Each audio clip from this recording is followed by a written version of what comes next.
예습하는 시간을 갖습니다. 우리 교사님들에게는 제가 그 성경 구절을 드렸습니다.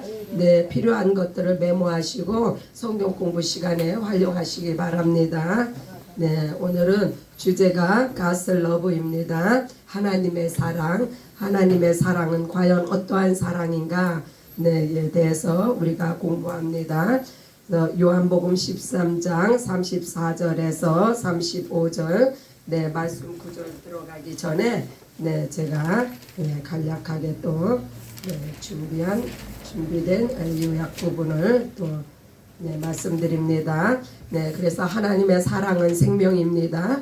네, 우리가 하나님의 사랑을 이제 공부하는데 하나님의 사랑은 솔직히 이해할 수 없는 그런 하나님의 사랑입니다. 이 땅은 생명이 없는 흑암이며 사망 권세자 마귀가 세상 임금이 되었습니다. 아들을 보내심은 우리에게 생명을 주시기 위함이며 아들이 있는 자에게는 생명이 있고 아들이 없는 자에게는 생명이 없습니다. 그래서 하나님의 사랑은 긍휼히 여기심이니 우리에게는 다른 선택이 없으며 일방적으로 하나님께서 우리를 불쌍히 여기심으로 우리를 구원하셨습니다. 우리가 무지하고 죄인이며 원수 되었을 때에 아들을 죽는데 내어주심으로 우리의 죄를 대속하셨습니다. 세상이 보기에는 미련하나 그리스도의 속죄가 아니면 우리 인류에게는 소망이 없습니다. 그러므로 하나님의 크신 사랑은 우리의 마음으로 생각으로 또한 지각으로 알 수 없으며 성령으로만 우리가 이해할 수 있는 그 하나님의 이해할 수 없는 사랑을 우리가 오직 성령으로만이 알 수가 있습니다. 그래서 요한복음 13장 34절에 새 계명을 주노니 서로 사랑하라. 아멘. 또 요한복음 13장 15절에 너희도 행하게 하려 본을 보이노라. 이렇게 이해할 수 없는 사랑을 받은 것은 우리도 그와 같이 행하게 하려 하심입니다. 우리의 감정이나 이성으로 하는 사랑이 아니라 우리가 이해할 수 없는 납득이 안 되는 사랑이 예수의 사랑이며 우리에게 주신 새 계명입니다. 예수님도 아버지의 사랑이 이해가 되지 않아서 아버지여 이 잔이 지나가기를 원하나이다. 엘리 엘리 라마 사막다니 하고 외치시며 성령으로 아버지의 계명에 순종하심으로 영생이 되었습니다. 그래서 요한복음 12장 49절에 보면은 나는 그의 명령이 영생인 줄 아노라. 우리의 사역은 예수님이 하신 그대로 우리도 사랑하며 순종함으로 예수님의 제자가 되는 것입니다. 우리는 다 불완전한 한 사람이지만 성령께서 예수 안에서 역사하심과 같이 우리에게도 역사하사 예수 사랑을 행함으로 자녀로서 성도로서 제자로서 하나님의 이해할 수 없는 사랑을 깨달아 순종함으로 영생을 살게 되었습니다. 이때까지는 제가 요약 부분을 읽어드렸습니다. 이제 God's Love 말씀을 이제 나누기 원합니다. 요한복음 13장 첫 번째 구절입니다. 요한복음 13장 34절로 35절 새 계명을 너희에게 주노니 서로 사랑하라. 내가 너희를 사랑한 것 같이 너희도 서로 사랑하라. 너희가 서로 사랑하면 이로써 모든 사람이 너희가 내 제자인 줄 알리라. 아멘. 예수님께서 이제 우리에게 새 계명을 주셨습니다. 새 계명을 주신 것은 이것이 곧 하나님의 사랑이 새 계명인데 이것은 예수님이 우리를 사랑하신 것 같이 너희도 사랑하라고. 그러면 예수님이 우리에게 주신 사랑은 어떠한 사랑일까요? 또 이 사랑을 우리가 어떻게 알 수 있을까요? 첫째로는 그래서 우리가 그 예수를 믿는 믿음이 있는 자는 이제 하나님의 사랑, 예수님의 행하신 사랑이 어떤 것인 줄 알아야 되는데, 첫 번째는 성령을 통해서 알게 됩니다. 성령을 통해서 우리가 진리를 알게 되고 복음을 알게 되고 우리가 생명을 받고 사랑과 은혜를 깨달아 알게 됩니다. 두 번째는 말씀을 통하여서 하나님의 사랑을 우리가 알게 되는데, 우리의 삶 속에서 이제 인내와 또한 그 예수님이 하신 말씀을 통해서 우리가 하나님의 사랑을 깨달아 알 수가 있습니다. 이렇게 하나님의 사랑을 깨달아 알게 되면 너희가 내 제자인 줄 알리라 했는데, 누가복음 14장에도 보면은 이제 예수의 제자가 되는 세 가지 조건이 나옵니다. 첫 번째는 부모, 처자, 자식 다 버리고 목숨까지 미워해야, 또 두 번째는 십자가를 지고 따라가야, 또 세 번째는 내 소유를 다 버려야 예수의 제자가 된다고 했는데, 그것은 한마디로 요약하면 이 땅의 것을 버려야. 그러나 참 예수님이 누가복음 14절에는 예수의 제자가 되지 못하리라 부정적인 단어를 사용을 하셨는데, 이것은 사람의 힘으로는 할 수가 없다는 것을 의미합니다. 그래서 이렇게 예수님께서 새 계명을 주신 것은 이제 그렇게 우리가 우리의 힘으로 할 수 없는 것을 성령 안에서 행하라고, 하나님의 사랑을 깨달아 알고 또 말씀 안에서 예수님이 하신 말씀을 통하여서 우리가 하나님의 사랑을 지켜 행할 수 있도록 그렇게 우리에게 새 계명을 주시되, 예수님이 먼저 본을 보이셨습니다. 그래서 내가 너희를 사랑한 것 같이 너희도 사랑하라. 그냥 말로만 누가복음 14장에는 그냥 예수님이 말씀하신 거예요. 목숨을 버리고 십자가를 지고 소유를 버려야. 이것은 참 사람이 하기 힘든 일입니다. 그래서 못하리라 이렇게 했는데, 이제는 새 계명은 예수님께서 몸소 실천을 하시고 내가 행한 것 같이 너희도 행하는데 성령으로 너희가 행할 수 있다는 말씀입니다. 마태복음 18장 32절로 33절. 이에 주인이 그를 불러다가 말하되, 악한 종아, 내가 빌기에 내가 내 빚을 전부 탕감하여 주었더니 내가 너희를 불쌍히 여김과 같이 너도 내 동료를 불쌍히 여김이 마땅하지 아니하냐. 여기서 내 빚을, 우리의 빚을 전부 탕감하여 주셨다. 이것이 아버지의 사랑이라는 거예요. 하나도 남김없이 우리의 빚이 무엇입니까? 우리는 우리의 빚은 그 죄로 말미암아, 죄의 값이 사망이잖아요.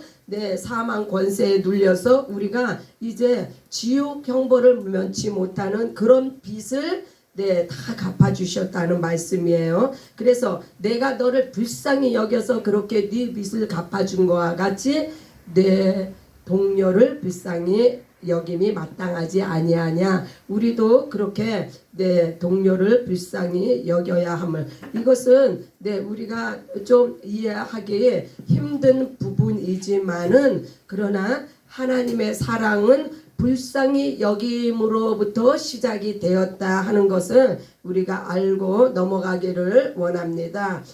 두 번째로서 로마서 8장 32절에서 39절. 자기의 아들을 아끼지 아니하시고 우리 모든 사람을 위하여 내어주시니가 어찌 그 아들과 함께 모든 것을 우리에게 주시지 않겠느냐. 누가 능히 하나님께서 택하신 자를 고발하리요. 이제 하나님께서 하나밖에 없는 독생자를 우리를 위해서 내어주셨는데 그 외에 그 모든 것도 주시지 않겠느냐. 그래서 하나님께서 이제 택한 택한 자들에게 무엇을 더 주셨냐? 아들을 통하여서 우리를 의롭다고 하셨습니다. 또한 우리에게 이제 더 이상 정죄가 없게 하셨습니다. 우리를 위해서 죽으시고 살아나셨습니다. 누가 능히 하나님께서 택하신 자들을 고발하리요? 의롭다 하시니는 하나님이시니 누가 정죄하리요? 죽으실 뿐 아니라 다시 살아나시니는 그리스도 예수시니 그는 하나님 우편에 계신 자여 우리를 위하여 간구하시는 자시니라. 그러므로 누가 우리를 그리스도의 사랑에서 끊으리요? 끊을 수 없는 이유는 아들을 통하여서 우리를 의롭다 하시고 더 이상 정죄하지 않으시고 우리를 위해서 죽으시고 살아나셨으며 또한 간구까지 하신다고 하셨습니다. 그러므로 어느 누구도 어떤 무엇이든지 우리를 그리스도의 사랑에서 끊을 수 없다고 이렇게 하나님의 사랑은 우리에게 임했습니다. 높음이나 깊음이나 다른 어떤 피조물이라도 우리를 우리 주 그리스도 예수 안에 있는 하나님의 사랑에서 끊을 수 없으리라. 아멘. 아멘이십니까? 어떤 것도 우리를 예수 안에 하나님의 사랑에서 끊을 수가 없습니다. 고린도전서 2장 16절입니다. 누가 주의 마음을 알아서 주를 가르치겠느냐? 그러나 우리가 그리스도의 마음을 가졌느니라. 이제 주의 마음을 이 주의 마음이란 곧 아버지의 사랑을 가지고 오신 마음을 우리가 알아야 하는데 이 사랑이 어떤 사랑이냐? 우리가 조금 전에도 읽었던 1만 달란트를 탕감받은 그 사랑이며 우리를 죄로부터 정죄로부터 우리를 구원하신 그 사랑의 마음을 우리가 주님이 가르치신다고 합니다. 그래서 우리가 그리스도의 마음을 가졌다고 했습니다. 그리스도의 마음이라고 하나님의 용서하신 사랑입니다. 고린도전서 4장 15절 그리스도 안에는 1만 스승이 있으되 아버지는 많지 아니하니 그리스도 예수 안에서 내가 복음으로써 너희를 낳았음이라. 우리가 아버지 하면 성경에서 가장 강렬하게 와닿는 아버지는 이제 돌아온 탕자를 사랑한 그 아버지입니다. 이 탕자의 아버지는 이 탕자를 2번 낳은 거나 마찬가지예요. 여기서 그리스도 예수 안에서 내가 복음으로써 너희를 낳았다. 아주 제일 적합한 예가 바로 탕자의 아버지입니다. 그는 육신으로 한 번 낳았고 또 다시 2번째로는 이제 죄를 지고 떠나갔다가 회개하고 돌아오는 아들을 용서하신 그 탕자의 아버지의 마음이 곧 우리 하나님 아버지의 마음입니다. 그러나 가까이 있었던 큰 아들은 아버지의 마음을 깨닫지 못했습니다. 그래서 우리가 70번씩 7번도 용서하라는 이것이 곧 우리가 이해할 수 없는 하나님의 사랑의 마음입니다. 마태복음 7장 11절로 12절 너희가 악한 자라도 좋은 것으로 자식에게 줄 줄 알거든 하물며 하늘에 계신 너희 아버지께서 구하는 자에게 좋은 것으로 주시지 않겠느냐. 그러므로 무엇이든지 남에게 대접을 받고자 하는 대로 너희도 남을 대접하라. 이것이 율법이요 선지자이니라. 그렇습니다. 이 세상에 어떤 악한 자도 자기의 아들은 사랑합니다. 그 아버지가 자식을 위해서 무엇을 안 해주겠느냐. 그러나 우리 하늘에 계신 아버지는 구하는 자에게 좋은 것 곧 성령을 주신다고 약속을 하셨는데 그 다음 구절에 무엇이든지 남에게 대접을 받고자 하는 자는 너희도 남을 대접하라. 이것이 우리 기독교에서는 황금률이라고 하죠. 대접을 받기 원하느냐 대접하라. 그러나 이것은 율법에 속한 것임을 우리가 알아야 됩니다. 하나님의 사랑은 초월적인 사랑. 하나님은 뭘 받으셔서 우리를 사랑하신 것이 아니라 우리가 죄인이었을 때, 원수 되었을 때 값없이 우리를 사랑하셨습니다. 이 주고받는 사랑은 율법에 속한 사랑입니다. 호세아 2장 19절 20절. 내가 네게 장가들어 영원히 살되 공의와 정의와 은총과 긍휼이 여김으로 내게 장가들며 진실함으로 내게 장가들리니 내가 여호와를 알리라. 하나님을 알게 되리라는 말씀인데 하나님께서 어떻게 죄인된 우리 사람과 사람에게 장가를 드시겠습니까? 그러나 이렇게 하나님은 선지자에게 확실하게 말씀을 하셨어요. 내가 네게 장가들어 영원히 살겠다. 그것은 곧 하나님의 공의와 하나님의 정의와 은총과 긍휼이 여김으로 참 우리 하나님께서는 이렇게 이러한 속성을 가지시고 은총과 긍휼, 공의와 정의란 곧 내 아들 예수 그리스도를 통해서 내가 너희에게 장가를 들고 은총과 긍휼이 여김이란 말은 너희는 내게 나올 수 없는 존재이나 내 아들로 말미암아 내가 너에게 장가를 들겠다. 그래서 실제로 예수님이 우리의 신랑이 되셨습니다. 이것은 정말 놀라운 아들 안에 있는 자는 생명이 있다고 했죠.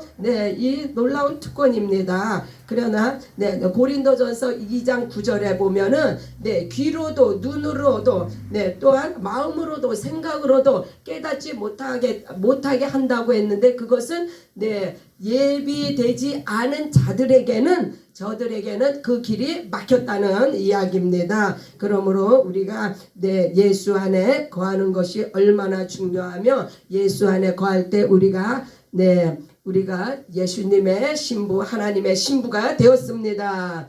사무엘하 18장 32절에서 33절. 왕이 구수 사람에게 묻되 젊은 압살롬은 잘 있느냐? 구수 사람이 대답하되 내주 왕의 원수와 일어나서 왕을 대적하는 자들은 다 그 청년과 같이 되기를 원하나이다 하니 왕이 마음이 심히 아파 문 위층으로 올라가서 우니라. 이 이야기의 스토리는 이제 아들 압살롬이 아버지 다윗을 반역해서 이제 전쟁을 일으키는데 이제 그 압살롬이 전쟁에 져서 이제 죽임을 당합니다. 그때 이 다윗이 아들 압살롬의 죽음으로 인하여서 마음이 아파서 우는 장면입니다. 그가 올라갈 때 말하기를 내 아들 압살롬아 차라리 내가 너를 대신하여 죽었더라면 압살롬 내 아들아 하였더라.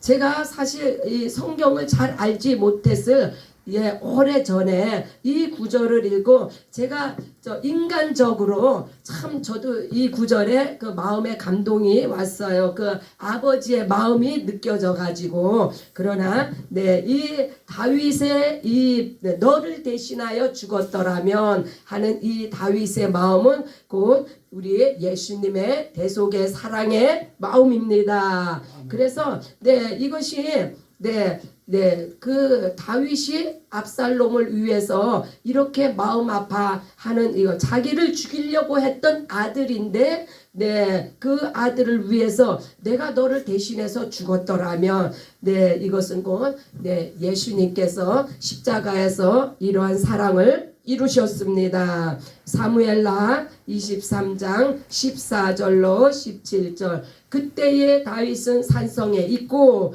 그때 블레셋 사람의 요새는 베들레헴에 있는지라 다윗이 소원하여 이르되 베들레헴 성문 곁 우물물을 누가 내게 마시게 할까 하매 세 용사가 블레셋 사람의 진영을 돌파하고 지나가서 베들레헴 성문 곁 우물물을 길어 가지고 다윗에게로 왔으나 다윗이 마시기를 기뻐하지 아니하고 그 물을 여호와께 부어드리며 이르시되 여호와여 내가 나를 위하여 결탄코 이런 일을 하지 아니하리이다. 이는 목숨을 걸고 갔던 사람들의 피가 아니니까 하고 마시기를 즐겨하지 아니하니라. 세 용사가 이런 일을 행하였더라. 네, 이것은 이제 다윗이 이제 통일 왕국을 이루고 이제 모든 것이 이제 안정이 되었을 때에 이제 베들레헴은 물론 예수님이 태어나신 곳이기도 하지만 이 다윗의 고향이에요.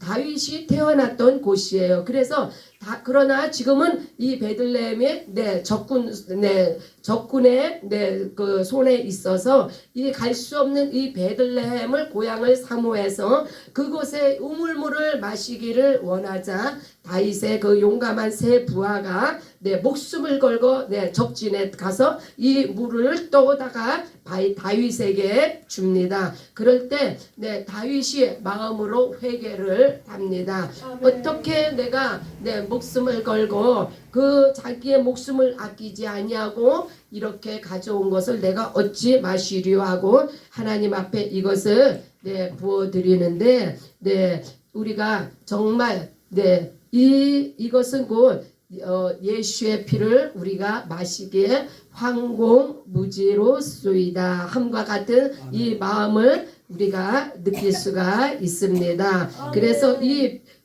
세 용사들이 자기의 목숨을 피와 물을 다 쏟아 그 물을 자기의 목숨을 걸고 길어왔다는 것은 곧 예수님의 희생을 예표합니다. 아멘. 할렐루야. 사무엘하 16장 5절로 12절입니다. 다윗 왕이 바후림의 이름에 거기서 사울의 친족 한 사람이 나오니 게라의 아들이요 이름은 시므이라. 그가 나오면서 계속 저주하고 또 다윗 왕의 모든 신하들을 향하여 돌을 던지니 그때 모든 백성과 용사들이 다 왕의 좌우에 있더라. 시므이가 저주하는 가운데 이와 같이 말하니라. 피를 흘린 자여 사악한 자여 가거라.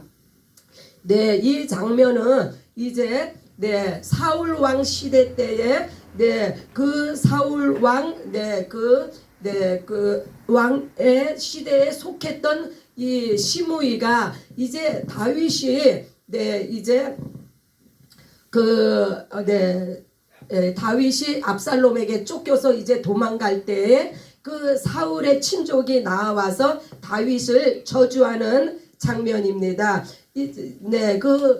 사울이 그렇게 다윗을 죽이려고 하다가 죽이지 못하고 자기가 죽었잖아요. 그 후에 이제 다윗을 통해서 통일 왕국이 이루어졌는데 그 사울의 그 친족이 이제 다윗을 저주를 합니다. 그래서 그러나 이것은 옳지 않은 저주임에도 불구하고 다윗은 오직 하나님의 사랑을 의지합니다. 그래서 그가 하는 말은 하나님께서 그에게 다윗을 저주하라 하시미니 내가 어찌 그리하여 그러니까 다윗의 신하들이 이제 그를 쳐서 죽이자고 말합니다. 왜? 다윗 왕을 저주하니까. 그러나 다윗은 그것을 막습니다. 왜?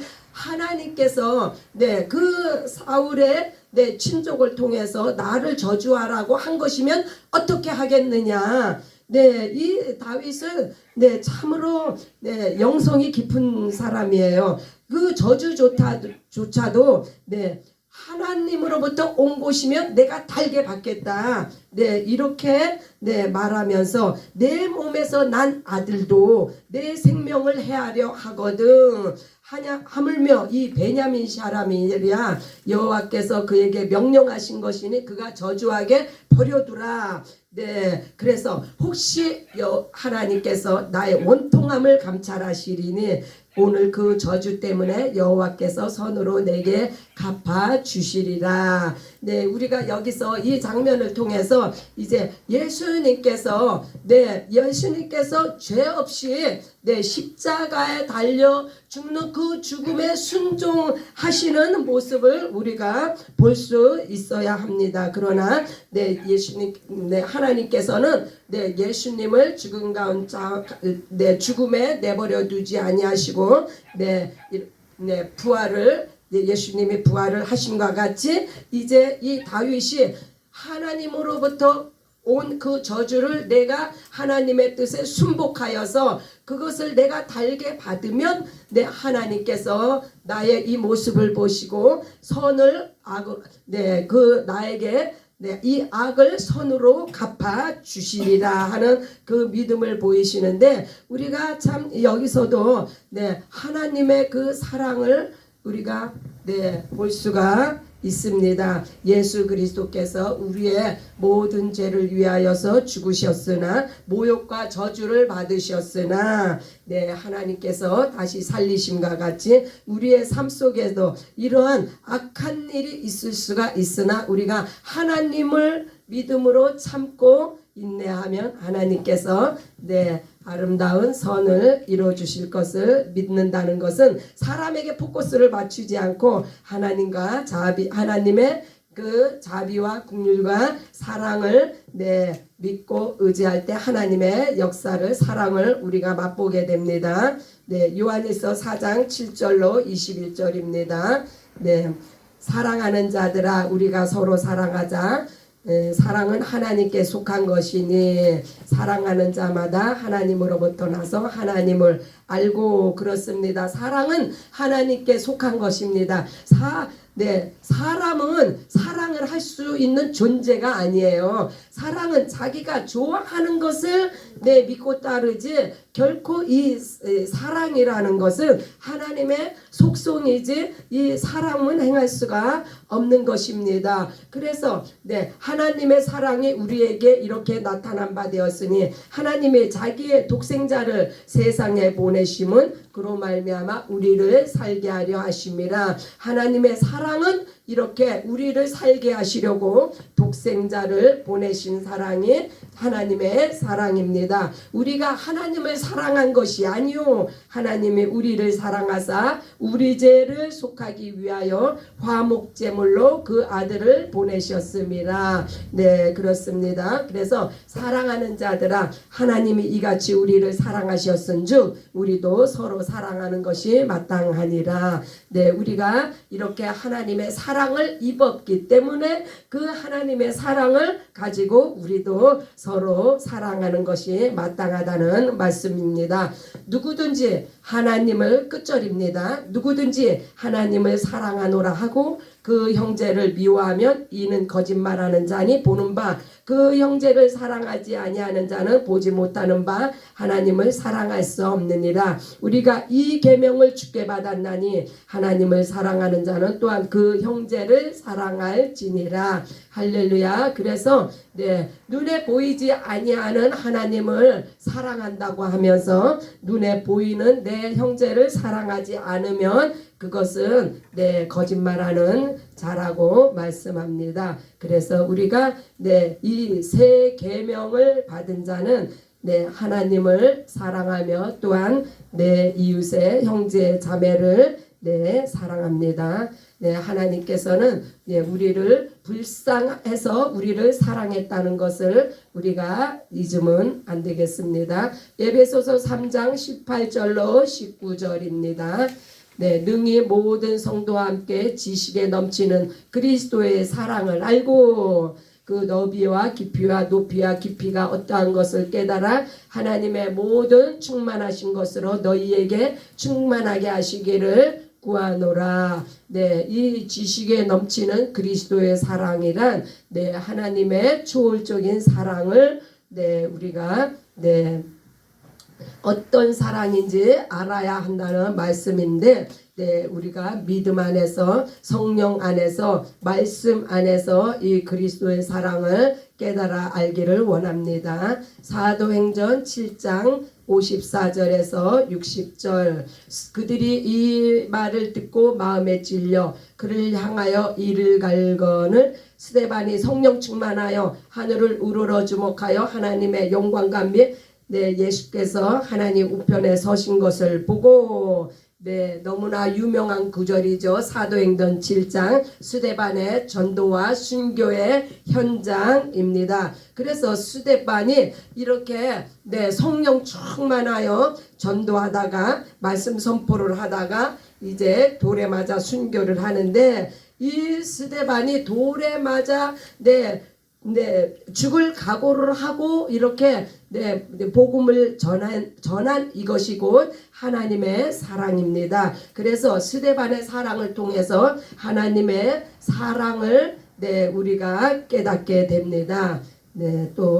이제 마지막 구절입니다. 마가복음 5장 1절로 15절. 예수께서 바다 건너편 거라사인의 지방에 이르러 배에서 나오심에 곧 더러운 귀신 들린 사람이 무덤 사이에서 나와 예수를 만나니라.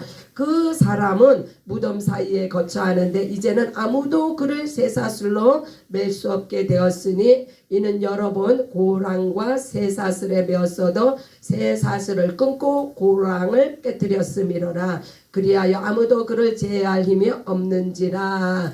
이 귀신 들린 자를 이렇게 가만히 이렇게 우리가 이것을 그냥 남의 일이라고 생각하기 이전에 이게 우리들의 모습이에요. 이 귀신 들린 자를 예수님께 데려 나오니 군대 귀신이 들렸다고 하잖아요. 그래서 돼지떼 2,000마리의 돼지떼에게 보냄으로 말미암아 그 귀신들이 돼지떼 2,000마리에 들어가서 다 바다에서 몰살하는데, 우리가 이렇게 많은 귀신이 들려서 왜요? 그러니까 우리가 지옥 우리가 가는 길이 지옥 그 불구덩이 아니었습니까? 그러나 예수께서 오심으로 말미암아 예수의 복음을 통해서 우리가 우리의 모든 죄를 사함받고 그래서 예수님의 십자가의 죽으심으로 온 인류를 향한 사단의 저주가 끊겼으며 사망 권세에 눌려 살던 우리가 이제 죄에서 해방이 되고 사망 권세로부터 우리가 해방이 되온과 마찬가지로 예수님이 2,000마리의 돼지의 죽음과 같은 죽음을 죽으시고 우리를 거라사인과 같은 귀신과 같은 우리를 건지심이 곧 하나님의 정말 우리가 이해할 수 없는 그러한 사람입니다. 사람들은 그런 귀신 들린 이 거라사의 귀신 들린 자를 누가 쳐다봅니까? 누가 그를 상관합니까? 그렇게 가치 없는 존재 가치가 없는 우리를 구원하시기 위하여 돼지 2,000마리가 바다에 몰살됨과 같이 예수님의 죽으심으로 우리가 이렇게 사단의 저주에서 사망의 권세에서 우리가 해방이 되었습니다. 그래서 마지막 절에 예수께서 이르되 그 귀신 들렸던 자 곧 군대 귀신 짚혔던 자가 옷을 입고 정신이 온전하여 앉은 것을 그 지방의 사람들이 예수께서 거라사의 귀신을 거라사의 귀신 들린 자의 귀신을 쫓아냈더니 이제 그 사람이 옷을 입고 정신이 온전하여 앉은 것을 보고 두려워하였더라. 예수님의 권세입니다. 그래서 우리가 이제 이렇게 마가복음 이 5장을 통해서 우리의 존재가 어떤 존재였으며 하나님께서 예수님을 통하여 화목제가 되게 하셔서 우리를 건지시고 구원하시고 죄로부터 사망 권세로부터 우리를 구원하신 것은 전적인 하나님의 은혜요 사랑임을 우리가 하나님 앞에 감사를 드리며, 오늘 성경 공부의 주제가 하나님의 사랑이지만은 말할 수 없는, 이해할 수 없는 그 하나님의 사랑에 대해서 우리가 또 이렇게 한번 짚어봤습니다. 네, 그래서 오늘 성경 공부 시간에 그 이해하신 말씀으로 많은 은혜가 되시는 시간이 되기를 바랍니다.